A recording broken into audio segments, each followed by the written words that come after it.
Martın 12-sində Suraxanı rayon icra hakimiyyətinin təşəbbüsü Hövsan bələdiyyəsində gender məsələləri və məişət zorakılığı ilə mübarizəyə dair komissiyanın və Süleyman Sani Axundov adına 172 saylı tam orta ümumi təhsil məktəbinin birgə təşkilatçılığı ilə təhsildən yayınma, səbəblər və qarşısının alınması yolları adlı tədbir təşkil olunub.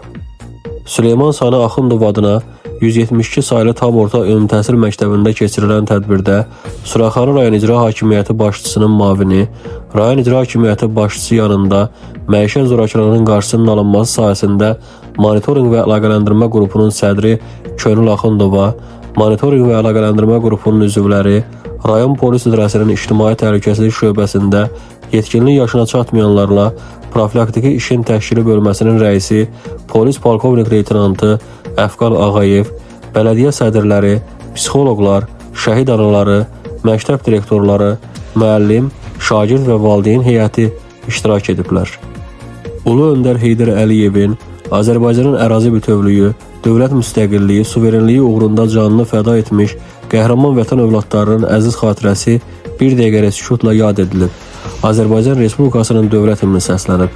Suraxanı rayon icra hakimiyyəti başçısının müavini, rayon icra hakimiyyəti başçısı yanında məişət zorakılığının qarşısının alınması sahəsində monitorinq və əlaqələndirmə qrupunun sədri Könül Axundova çıxışında təhsildən yayınma halları ilə bağlı risk qrupuna daxil olan ailələrlə profilaktik işlərin gücləndirilməsini əsas hədəf kimi qeyd edib və cəmiyyətimiz üçün həyati əhəmiyyət kəsb edən məqamları diqqətə çatdırıb.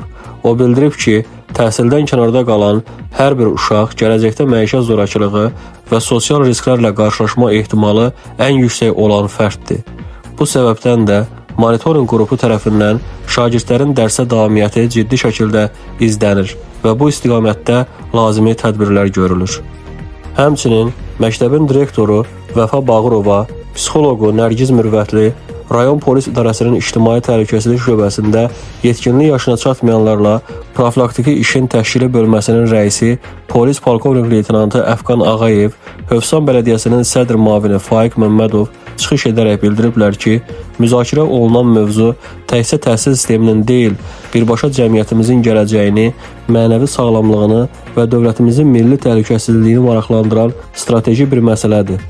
Çıxışlarda uşaqların təhsildən kənarda qalmasının kökündə dayanan faktorlar sadalanaraq problemin həlli ilə bağlı fikirlər səsləndirilib və valideynlərə müvafiq tövsiyələr verilib. Tədbirdə şagirdlərin təqdimatında mövzuya dair səhnəcik və videoçarx nümayiş olunub.